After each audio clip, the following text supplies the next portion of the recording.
مرحبا يا أساطير. اليوم عدت لكم بفيديو خرافي، أو خلينا نقول تحدي خرافي. فهذا التحدي يستاهل تحطوا لايك واشتراك وليتس جو. أول شيء قررت نراقب الأشخاص اللي ما زالوا في طائرة، لأن في فايت واحد راح نموت. فقررت إنه أنزل في آخر الخريطة، منها لتجميع اللوت ومنها لانتظار الناس يموتوا والاستفادة من الزون.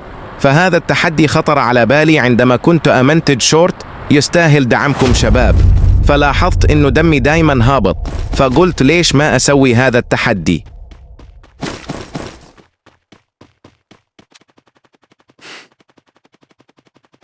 بصراحة وأنا داخل للقيم كنت حاسس إن الموضوع ماشي سهل، لأن أي مواجهة هنا ما فيهاش مجال للخطأ. كل طلقة تحسب عليك وكل حركة لازم تكون مدروسة، وهذا الشيء يخلي التوتر يزيد مع الوقت.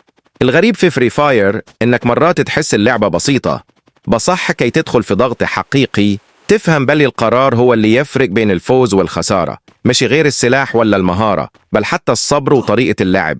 وأنا هنا نلقى روحي نفكر بالزاف قبل أي حركة. هل نواجه ولا ننتظر؟ هل نغامر ولا نلعب بأمان؟ وهذا النوع من القرارات يخليك تعيش القيم بطريقة مختلفة تماما. تشوف كأس العالم مثلا، الفرق الكبيرة ما تربحش غير بالقوة، تربح بالتخطيط والهدوء تحت الضغط. ونفس الشيء هنا في فري فاير، لأنك إذا استعجلت ممكن تروح في لحظة واحدة. اللي يزيد يضغط أكثر هو أني نعرف أن أي لاعب قدامي ممكن ينهي التحدي كامل في ثانية، وهذا يخلي كل خطوة نحسبها 1000 مرة.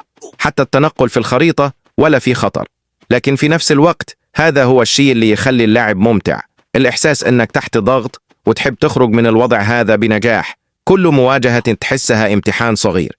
وأهم حاجة في التحدي هذا هو التحكم في الأعصاب، لأنك إذا توترت راك خسرت حتى قبل ما تبدأ المواجهة. لازم تبقى مركز وتكمل للنهاية مهما صار.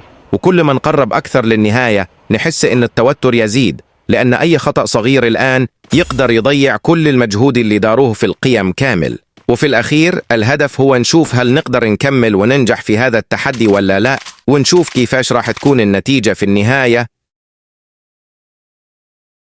يا شباب، قبل ما نكمل في الفيديو حبيت نهدر معاكم شوية بصراحة ونشوف رأيكم في موضوع مهم. أنا حاسس إن فري فاير كل يوم تتبدل، وكل لاعب عنده طريقة لعب مختلفة، وفيه ناس تلعب للمتعة فقط، وناس تلعب باش توصل للمستوى العالي، وناس أخرى تحب التحديات الصعبة كيما اللي راح نديروه اليوم. والسؤال هنا، وش مهم أكثر بالنسبة لكم؟ هل تحب تكون لاعب قوي تربح بسهولة كل مرة، ولا تحب تكون لاعب يتعب ويتطور مع الوقت ويعيش التحدي في كل قيم؟ أنا نشوف أن المتعة الحقيقية تيجي من الصعوبة، لأن كي يكون كل شيء سهل تفقد الحماس بسرعة. وبالمناسبة حاب نعرف رأيكم بصراحة، أكثر شيء يضغطكم في فري فاير شنو هو؟ هل هو لاعب محترف قدامكم، ولا سلاح معين كي تشوفوه تحسوا اللعبة انتهت؟ أنا بالنسبة لي كأين لحظات في القيم كي يكون الضغط عالي، تحس كل قرار يفرق بالزاف.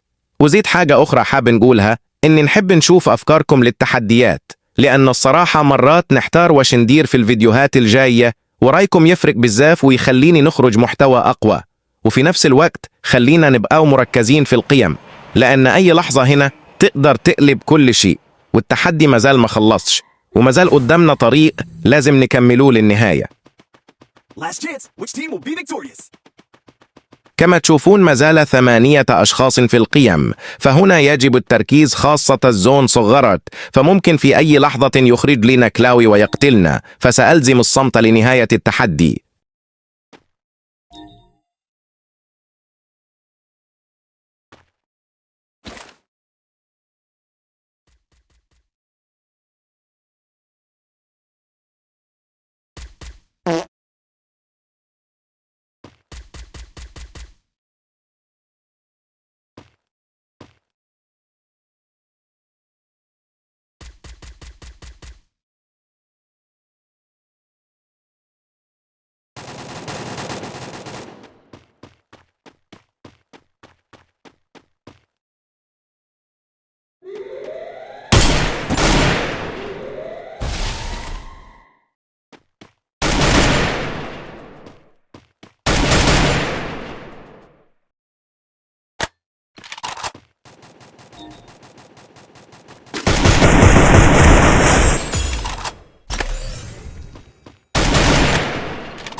kill.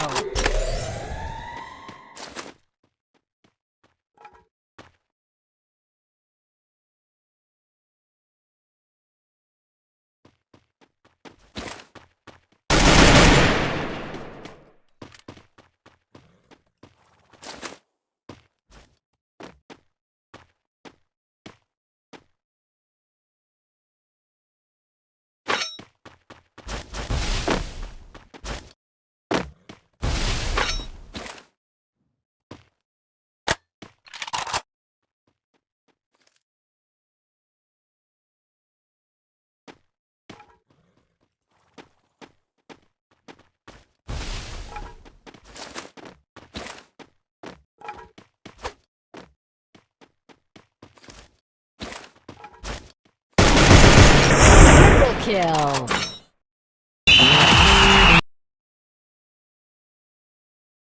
هذا كان التحدي يا شباب. إذا عجبكم لايك وعلقوا أقوى لحظة شفتوها، ونشوفكم في فيديو جاي.